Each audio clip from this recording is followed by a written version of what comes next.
Hello and welcome back to Planescape Torment. So, I figured it out. So the portal sent you to the one in front of them, but if you walk in the same portal that you already used before, without using any other portal in between, the portal, instead of throwing you in the one in front of it, throws you the one to the left of it by 3.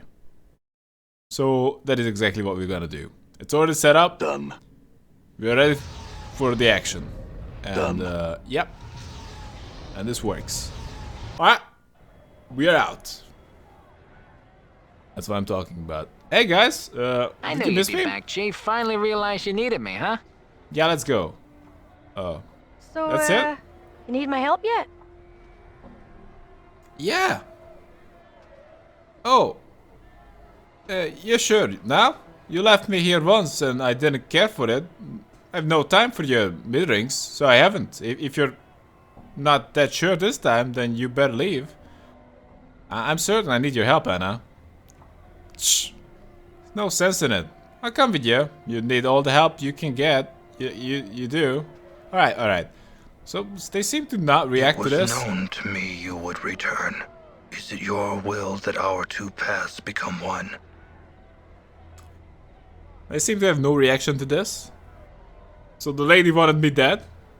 Dark and thirsty as you approach, his eyes are like polished coal. It was known to me. Oh, actually, we heard that. Okay, Your path is mine. let's go, Dacon. I definitely want you guys to stick around. Jesus. That was quite something. Wow. It's like I stumbled in this place many times and always left. What? Let me in. Oh, they let me in. Never mind that. They kind of look like they are standing behind the barricade. Reekwind. This man is looking at you with a strange bug-eyed stare. His eyes are huge. So huge that they look ready to pop out of his sockets and roll across the cobblestones. He nods eagerly as you approach, bobbing his head like a bird. And as you near him, you suddenly realize the smell of urine and feces surrounding him. Greetings. The man sniffles, wiping his nose on his sleeve, then opens his mouth to reveal blackened, rotted gums. Stories for coffins, sir. His breath reeks. It smells like this man has been keeping rotten meat stored inside his mouth. Stories for coin? Who are you? The man snorts, thick with the phlegm. Names. Who you are. His head does a slight twitch every time he repeats himself. Name's dangerous. He glances at the ground and stirs the dirt with his foot. Dangerous? Knowing the name of being stuck with one, both's a mess of trouble. He looks back at you. My name's a given name, not one I asked for. Reekwind. Once again, you become conscious of his reeking breath and the smell of urine and the feces that surrounds him. That's just disgusting. I can do with bad breath, but Jesus, urine and feces and a given name. An appropriate name. Not my true name. Reekwind mumbles on, his head twitching every time he says name. A true name's a dangerous thing. Gives others powers. He stares at you with his huge eyes and wags his finger. Keep your name secret. Keep it close. Never let it out. What do you mean? Names are like smells. Things can track you with them. Reekwind coughs, his eyes almost popping out of his skull as he does so.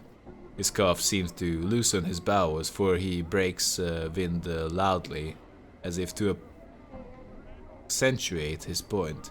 If someone knows a true name, it gives them power. He licks his lips.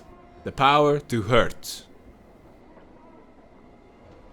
I don't know my true name. Updated my journal. Reekwind's eye widens. Seeing his eyeballs bulge even larger makes you uneasy. Then you're blessed. Blessed. Remain nameless, and you shall be as a spirit on the plains, untraceable, untrackable, unseen, undiscovered. He smacks his gums wetly. A name chosen, a name given. It allows others to find you and hurt you. Have you been hurt? Reekwind gives a twitching nod, then scratches himself. Let my name slip once. Once. Only once. Only once. His eyes film over as if the memory is painful. Then glances at you uneasily. Tell you the story I can. I will, but 3 coppers must I see. His face splits into a smile as he says the word coppers, and his reeking breath hits you like a hammer. Very well. Here's 3 coppers for that story. Reekwind gets into a stance. Oh, I appreciate that. He's gonna get in character. Looks left, looks right, then faces you. His face clenches. Then, with a grunt, he breaks wind again. The smell nearly levels you, but he takes no notice.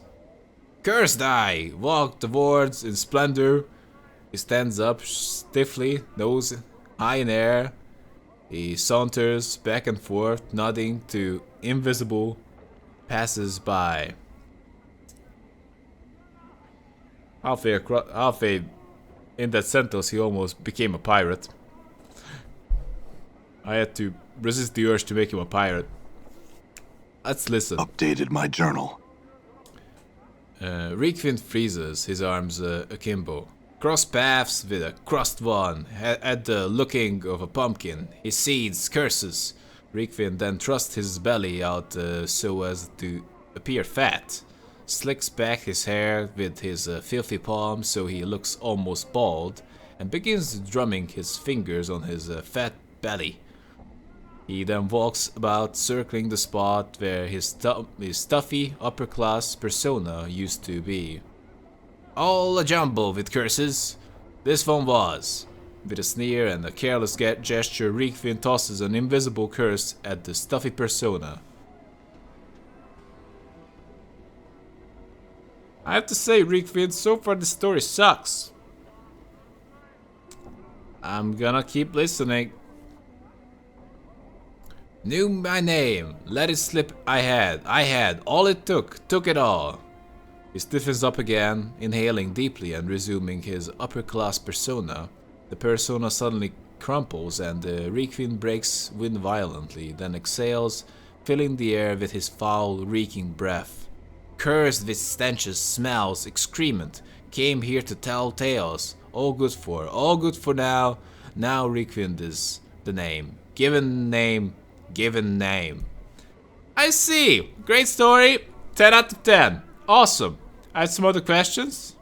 Questions. Reekwind hunches over, regarding you warily with his huge eyes. Answers? Care to tell me about the area? The hive. A tale I can tell. I will, but 3 coppers I must see. He smacks his gums together and snores like a pig. Not today. Farewell. Okay, Reekwind. Laborer. Iron nails? Iron nails. Hey, laborer. You see a lean, tired-looking man. His clothes reek of dirt and sweat, and he looks out of breath. He ignores you as you approach. He looks like one of the common laborers in the marketplace. Whatever. Whoa, what are you doing? You're crazy? You look like she's rocking hard in the middle of the night. Hey, iron dolls. And this broad-shouldered woman is shuffling about amongst the huge beams lying on the street. She kicks at the beams with iron-shod boots. Every once in a while, she bends down and wrenches a nail from one of the boards with her bare hands.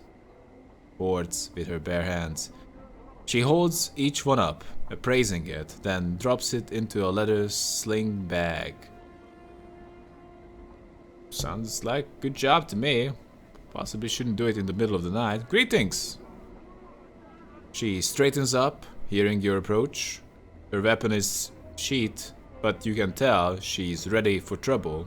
You notice one of her eyes has a milky film over it. Noticing Anna, she smiles and nods a greeting at the tiefling before returning her gaze to you. That's close enough, there, Cutter. What do you need from me? I had some questions. She nods. Ask away then. Shit. Oh, I know. Who are you? She pulls 3 nails from her sling bag, tossing them, spinning into the air and catching them in her palm. Iron nails, they call me.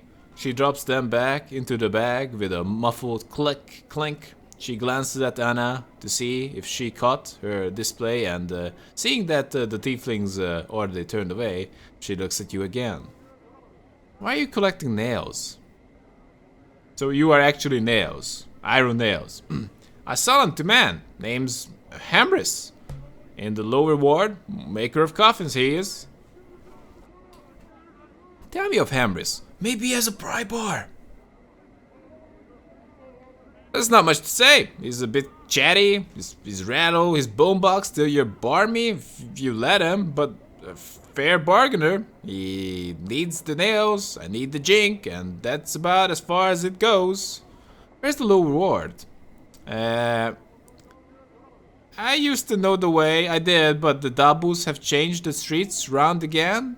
Don't know how to get there now. I'll need to chart a new map, new path, but I figured the Dabus will straighten things out eventually. Does anyone else here scavenge nails? She grins and shakes her head. No one was clever enough or had the will to do it before me, and I shoved off anyone who's tried to jump me claim since. She pats the long-bladed dagger hanging at her side lovingly. Your claim? Aye, that's what I call it. Honest labor's hard to come by in the hive, and I'm not about to let some sudding piker peel me off me work. I've seen more than one Burke running and howling and holding their guts in, or off with the collectors, if they were unlucky. Her dead eye gleams maliciously. The hive knows this spot is iron nails. It does. Is that how your eye was ruined? Nail's face turns hard. None of your business, Burke. Why? Would you like matching wounds for your collection? Not really, I had some other questions. Can you tell me about this place? She nods to Anna. Your fair companion looks to be a hiver herself. She does. Have you asked her about it much? Nail smiles at the tiefling, though her ruined eye somewhat dulls the effect. Anna tilts her head and frowns at Nails. Why don't you knock yourself with me and what I know and answer the man's questions?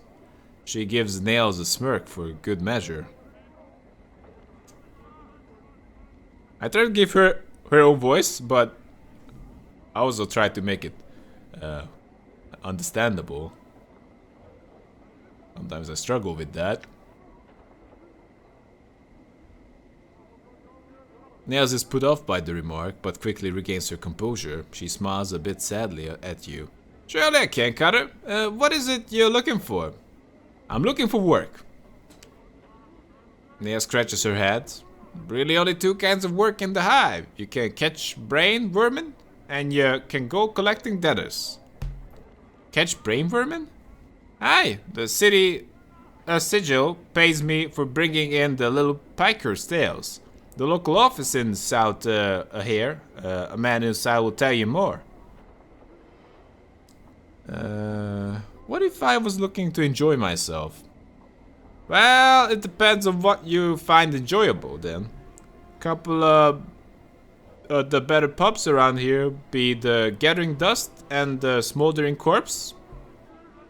Decent enough company there, but again, it all depends on what kind of company you're looking for. She glances over at Anna, but the tiefling pays her no notice. What the hell is going on? Can I ask about that? Let me ask something else. Anything I should watch out for around here? Pretty much everyone in trouble in the hive, and judging from the looks of you, you're included in the lot of them. I hear there's a real dangerous blood wandering about. Tough looking. To make trouble and get his sword red. Noble too, from his looks. She appraises you once more. I'm sure you can handle yourself. Your lovely friend looks right hard too. She does. Are you just flirting with her? Nail looks at Anna expectantly, but the younger woman ignores the comment.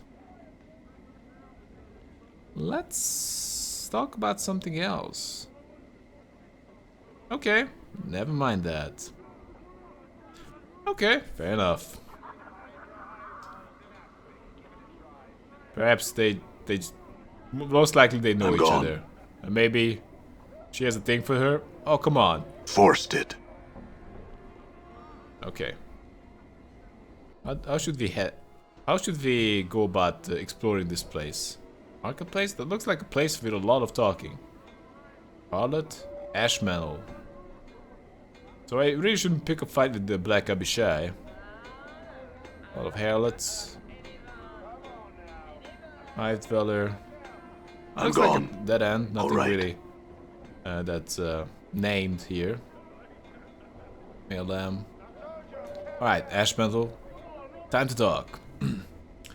You see a dustman in long black robes and a pale face. Unlike the dustman you saw in the mortuary, however, this man looks confused and is glancing about, as if looking for something. When he spots you, he raises his hand to attract your attention. Hey! Greetings! The man seems relieved that you are speaking to him. He bows slightly. Thank you for hearing me, traveler. I'm known as Ashmantle, one of the Dustman sect. I was wondering if you could direct me. I don't know the area very well. I'm looking for a certain establishment, a bar that those of my sect frequent. Do you know of such place? Oh, the Dustman bar? It is by the mortuary. Orient yourself by the mortuary front gate, then walk directly southwest. You can't miss it. The Dustman smiles. Thank you very much, traveler. I appreciate your kindness. The people of the hive are rarely helpful in such matters. Now tell me about it. Say, can I ask you some questions? What questions do you have? I don't care about the area or Dustman. He obviously doesn't know about the area. Maybe he knows about the area. Can you tell me about the area? This area? Well, there is a market to the northwest, I believe, and some government office to the southwest. He thinks for a moment. The Vermin control office, I think. You seem to know this area very well. He shrugs. The hive is a large place. I know some areas, but not others. I see. That's it. Dustman nods and gives you a final bow. Thank you for your time. Certainly. You're about to turn away when you suddenly have a feeling that something is amiss. Suspicious, you glance at the mesh mantle again, just in time to see him tucking something into his sleeves. Looks like something of yours. Bait Ashmantle into pickpocketing you again and observe his technique. Wow. Someone else did that. Some woman in the some other place. Anyway, under the pretense of giving him additional direction to places in the hive, you engage Ashmantle in light conversation and secretly study his movements. Ashmantle seems to rely primarily on his Dustman facade to disarm his victim and uses his frequent bowing motion to cover his pickpocketing attempts. You make a mental note of his technique, just as he makes another attempt to reach into your purse. Grab his hand. Your hand snaps out, but Ashmantle draws back suddenly and you miss grabbing his wrist. You see his Dustman facade crumple and with a frightened look he runs off. I feel stronger. Time to die. No one steals from me. I don't want to get known as a big puss around here. Who everyone steals from and I'm gone. And does whatever to, whatever he pleases to. So, not that they know my name. I'm just a crazy person. You ever get the feeling you're being watched? I get watched. Yeah, yes. Miram? This old woman stands silently by the wall, staring off into the distance. She seems to be unconcerned with the flow of traffic around her, and clutches a wooden pole from which dozens of small fish are dangling. Okay, that's kind of freaky. Oh! You, sir! She squints at you for a moment, trying to discern your identity. Oh my! Here I was thinking you wanna be regular customers? She puffers her fish pole. Tuna, sir? Mackerel? Sea cucumber? No fish, thanks. I had some other questions. Her mouth presses down in a tight-lipped frown, and she stares off over your shoulders. Looking for other customers, of course. Look behind you. See what she's staring at. You can see nothing of interest behind you. As you turn back to her, you catch her looking at you. She looks away quickly, resuming her staring off into the distance once more. Do I look familiar to you? Good goodness, no! She pauses for a moment. Hey, you do! What? Have you seen me before then? I think, yeah. A man... or a man with your likeness, sir. It was a long ago. Tell me. Well, sir, you see, me sight not so good now. It wasn't back then neither, but I thought... I was seeing past with a small group trailing along behind you.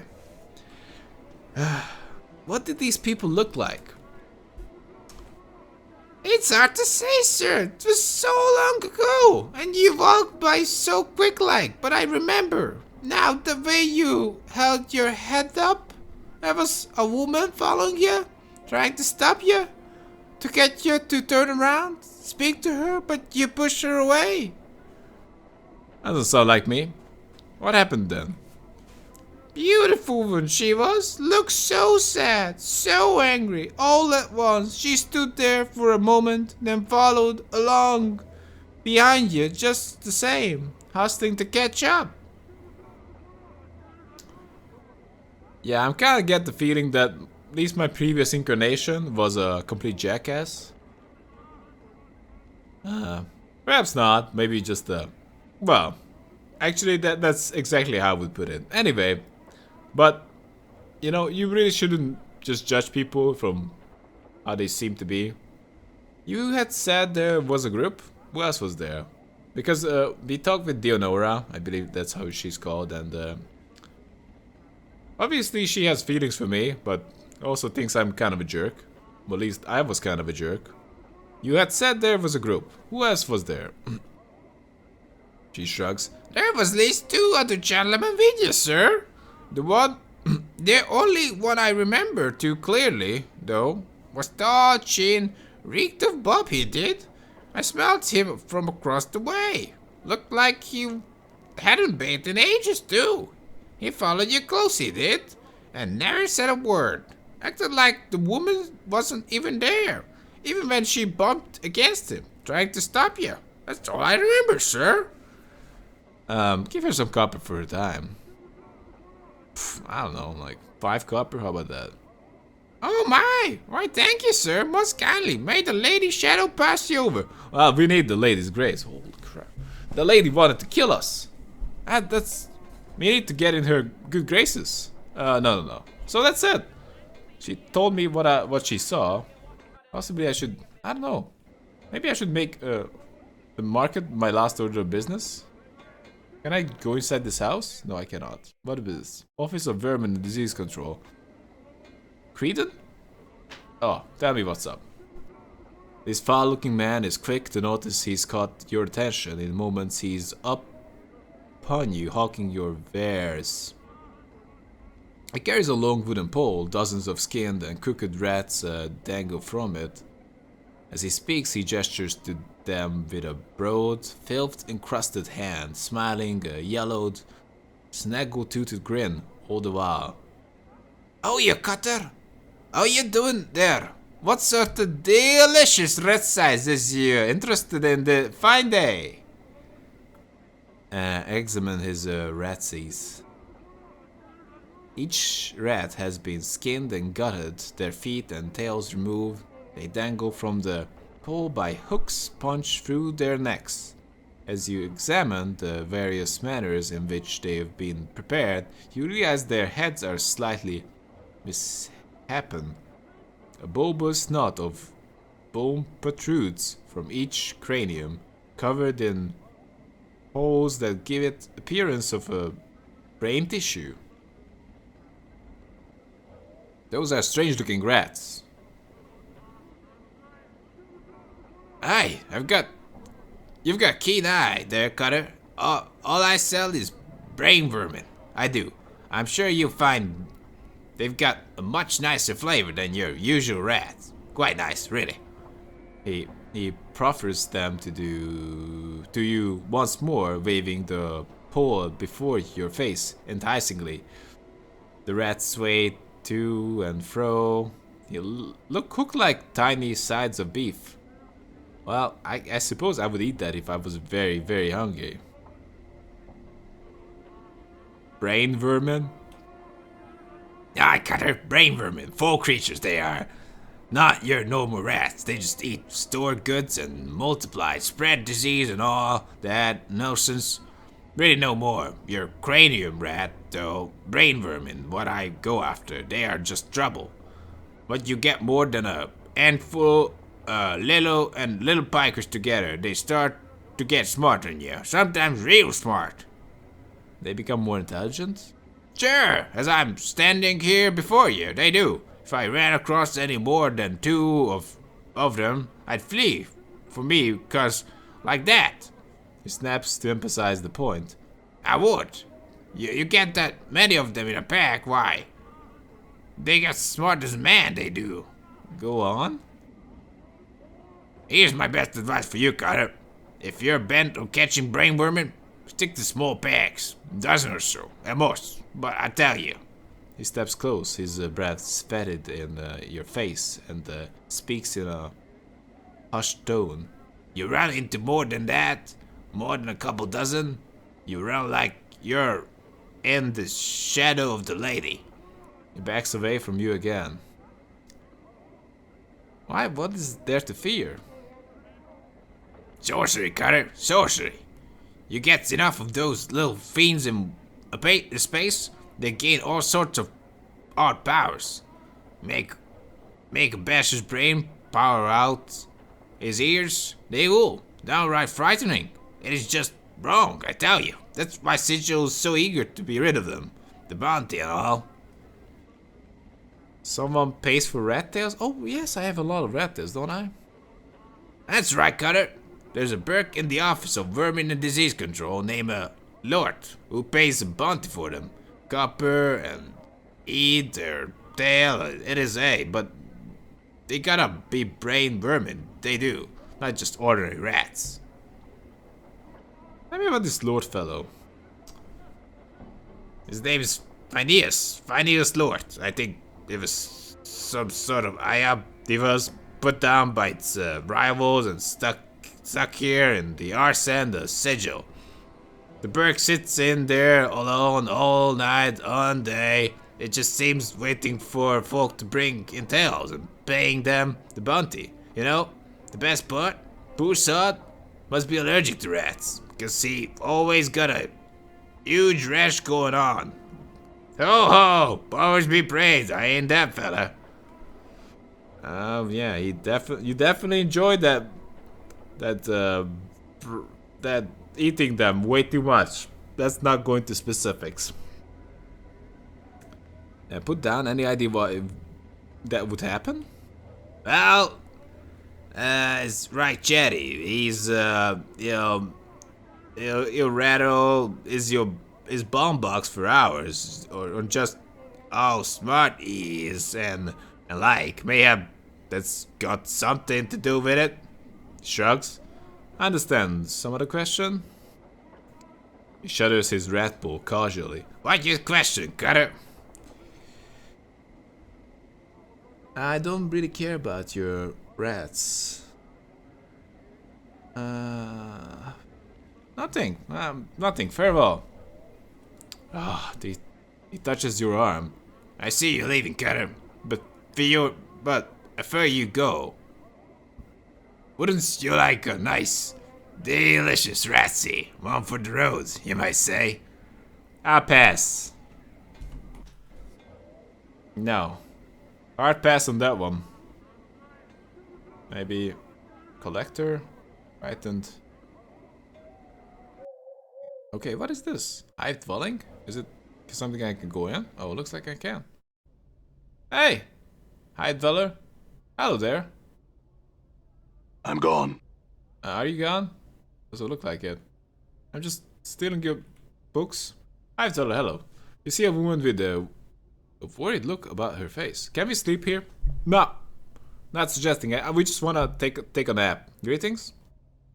I'm waiting for my husband to get back. He's gone for quite a while now, and I'm getting worried. I'm sure he will be back. I'm sure he will be back soon. I'm sure you're right. Oh my! Look at the time. If you excuse me, I'll have some work to finish up. Okay. I suppose worrying about your husband in a place like this, it's got to be pretty justified. If your husband is late like 5 minutes, he probably got gutted by hive tugs. Just saying. Hive toots? Do you want some whoring? Let's do some whoring. Greetings! You see a tired-looking woman dressed in a tight leather bodice and leggings. The odor of a cheap perfume surrounds her like a cloud, and her face is covered with a mask of crude makeup. She smiles as she sees you. Why don't you stay and chat with me a bit, love? Greetings. The woman looks coyly at you. Nah, you look to be a blood who's lost something. Mayhap I can help you find it, Cutter. She smiles slightly. She has the same lines as the one near where we started out. Oh. What good fortune? No. What good fortune? We probably lost what we are looking for back at your kip, miss. Actually, I'm missing a journal. Would you shut up about your journal? Maybe you can help me what I'm missing, miss. Her tone becomes businesslike. Hey, love. There's a matter of finder's fee. I see how much. Some coppers for you, for a glance at what you're missing, and 10 to actually find what you're missing. Done. I think you found what you're looking for. Come along then, love. Wow. Anna bristles as you are about to walk away with the woman. Are you daft? Or you just be an idiot? Her tail lashes back and forth and she whistles on the harlot. Shh! She brandishes her punch daggers at the startled harlot. Get you sick whore! What? Whoa, calm down, Anna. She swears on you. Yeah, sodding piker, you best be stopping messing about or else be trimming your stem, eh? Trimming my stem? Do I have to pay for that?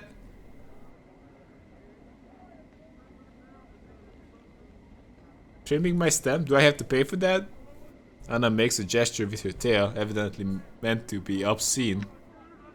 The harlot takes the opportunity to flee the scene. Damn it, Anna! She ran away with my jink.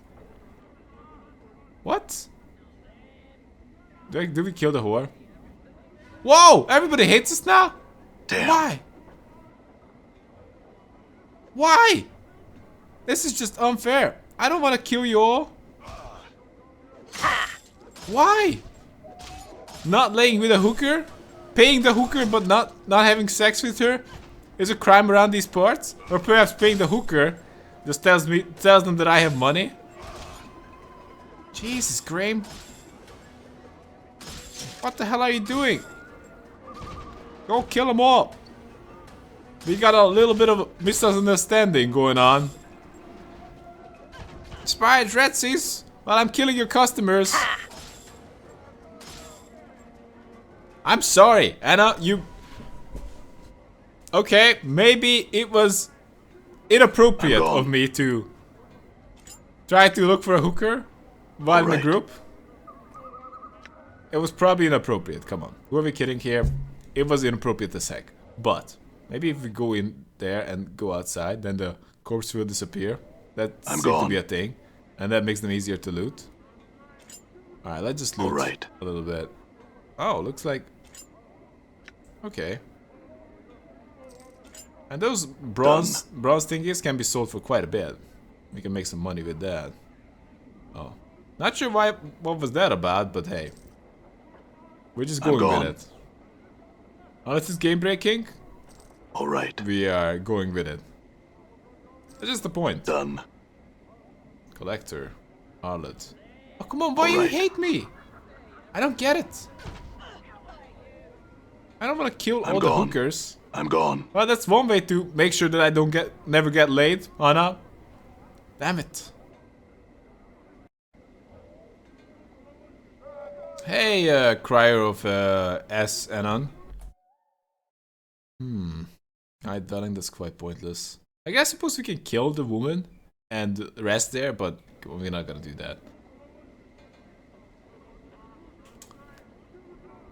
Streams of tears have carved channels down this man's dust-covered face. He looks to be a monk or a holy man of some sort, but the dirt covering his body makes it nearly impossible to see the man beneath. He's chanting and rolling his head back and forth. It looks like some sort of ritual. Greetings! The man stops his frenzied chanting and glares at you with his tear-rimmed eyes. He opens his parched mouth to speak, but all he can manage is bitter croak. What's wrong? Why are you crying? His voice is so hoarse that it sounds like he has been without water for days. As you watch, a tear trickles down his face. I am a crier of Eshanon. Eshanon? Who is that? Updated my journal. Who is Eshanon? The man throws back his head and gives a rasping laugh. It sounds brutal and defeated. Eshanon is not a man, but a city. Why do you cry for a city? We cry its name because Eshanon must not be forgotten. All the criers of Eshanon carry this burden. You mourn a city? Why do you do such a thing? Because its name is all that remains. Its avenues of light, its great spiraling parks where it was laid waste and reduced to memory, only 70 of its people survived. It was our duty to see that its name was remembered across the plains. Many criers of Eshanon have died for the sake of remembering. Many. If it places you and the others at risk, why don't you stop? The tears I shed, the dust that cloaks me, these things are nothing compared to what awaits should I give up my sacred burden. We must see to it that its name is remembered. We are living memorials to its passage. If that's so, then what happens if you all die?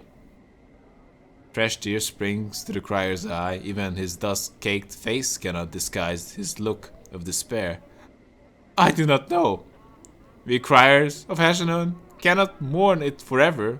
Even now, the dust clings to our robes. The spit dries in our mouths. Our bodies wither and die. Is there a way I can help you? You are kind to ask. The crier shakes his head. Unless you can immortalize Eshanon, there is no help to be had. Well, that might sound like a better thing to do. Might I just make something up that stands the passage of time? Rather than just shout Ashenon on the streets. Ashenon! What is that? I don't want any of that. Does it have to be you that cries Ashenon's name? Ah yeah, must it be immortalized by a man? Would a tombstone serve? The crier blinks. Tombstone? It's a stone that records a man's name, his life, and an eulogy. If it serves a man, could it not also serve a city that has died? Stones may do such things?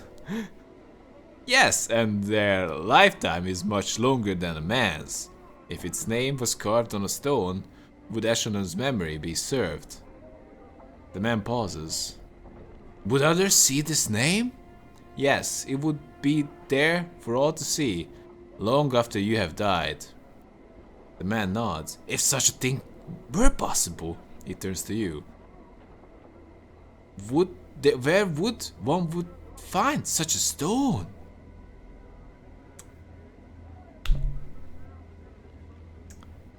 I could go look for one. If I found one, I could see that that Ashenon's name is carved upon it.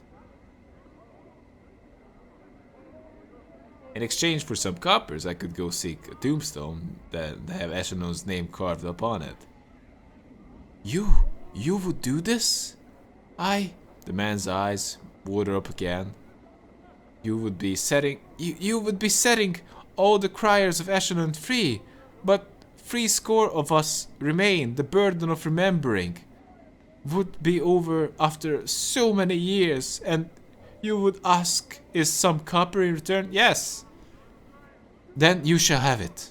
The crier reaches into his robe and draws forth 5 copper coins. Wow. Which he counts off to you. This is all I have. I hope it's enough.